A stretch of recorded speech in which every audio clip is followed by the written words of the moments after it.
Hello and welcome to Junior Achievement's virtual speaker series. Today we're going to be talking about virtual interviewing, and our guest speaker today is with the City of Lauderhill. Cici Krempler is the Assistant Director of Human Resources. Cici, how are you? I'm doing great, Claire. Hi, everyone. How are you? Thank you so much for joining us and sharing your expertise on this subject. So let's begin with, what is interviewing virtually mean? What does that mean? Okay, so in today's day and age, it's kind of the new norm. We're going to do interviews via Zoom now instead of doing them in person due to the pandemic and everything else. So it's setting up an online, account via Zoom or via all these other platforms. There are like 4 or 5 different platforms that that employers are using to do interviews. So you'll be in front of a screen instead of in person. Now, would that normally, would you normally invite the student, or would the student have to instigate that? No, so typically an employer would be inviting the people that they interview. So that's really how it goes. You just need to make sure that you have everything ready. Like if they invite you via Zoom, that you have a Zoom account, that you know how to log into Zoom, that you have the internet connection, that your computer's not malfunctioning. Those things is really what you need to focus on once they invite you into the meeting or into the interview. Okay. And what is important to know about when a student shows up for that interview? What's important, what they look like, how they present themselves, their background, for example?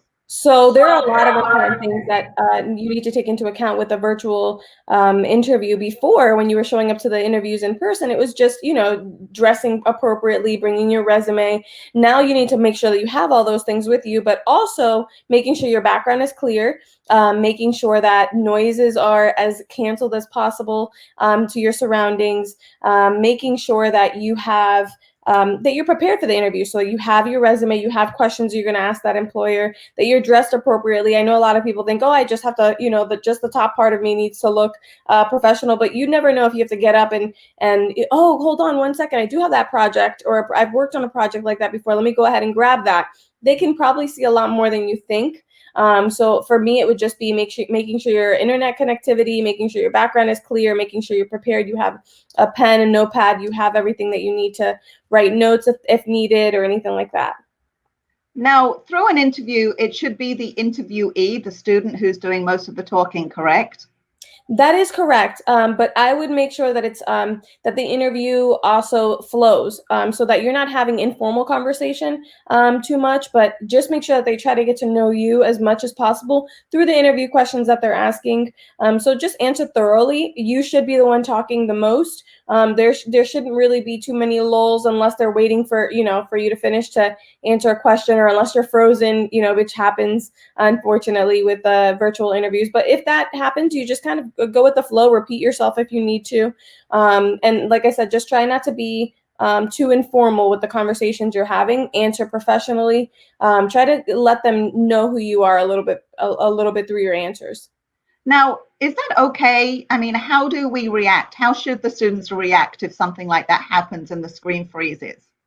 So I would just try to sit there for a little bit, just make sure that your internet and all your stuff is correct, and just say, hi, can you see me? Can you hear me? Is everything okay? And just wait kind of for a response, and just see what happens from there. Sometimes you never know what's going to happen and you can't really control those things. You can't control the connectivity of on both sides or anything like that. So I would just try to be patient.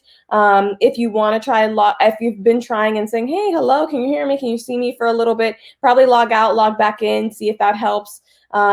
Sometimes, as crazy as it sounds, your phone might work better with certain different apps than a computer. So maybe try your phone. I would definitely try different things, but also ultimately what I would do after, I would say about 10 minutes, if it hasn't come back up, is call the person.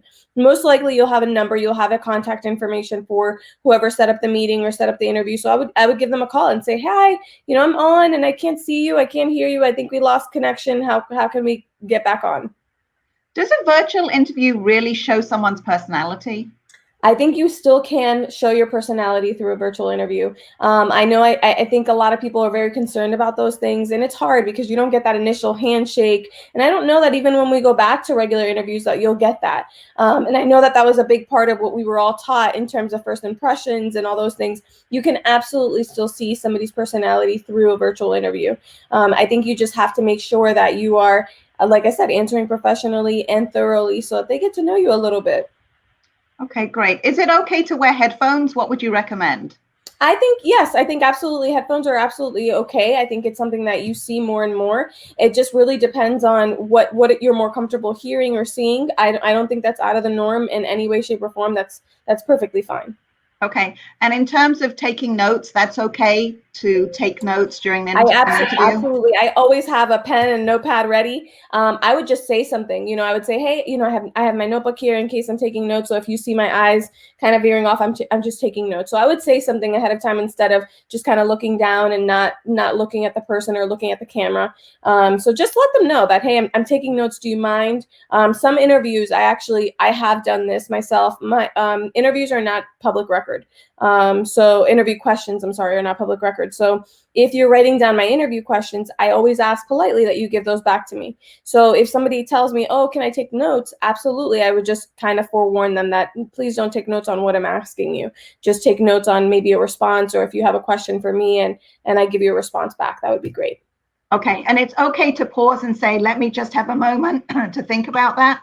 Absolutely. I always commend people that just, hey, can I take a second just to think about that for a second? Or I always go with the, you know, that's a great question. Let me think about that. I always preface it with, that's a great question, so that they know that, you know, you asked a very valid question. You asked a very, sometimes they don't mean to trick you. It's just a question that they're asking, and it takes a little bit for it to jog our memory. And it's also okay for you to say, do you mind if we go to the next question? And I circle back to that at the end. That's also okay, because your brain will still continue to think about whatever that question was, and you'll get right back to it. Perfect. Great advice. And so after the interview is completed, what should the student do then? Should they reach out with a thank you letter, with a thank you card, with an email? What do you recommend? So I am very big on that.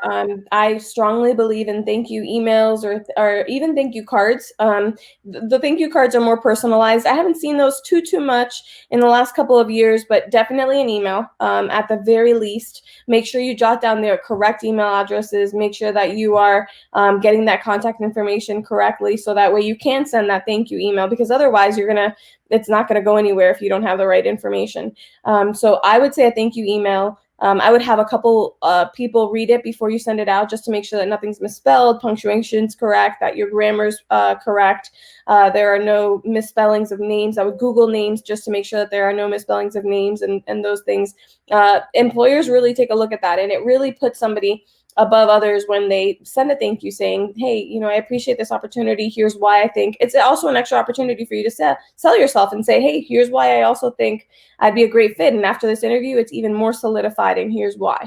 So I definitely recommend it. Excellent. Wonderful advice. Thank you so much, Cici, for joining us. And we wish all our students all the best of luck in their interviews. Yes. Good luck, everyone. Thank you so much for having me. It's an honor. Thank you. Thank you.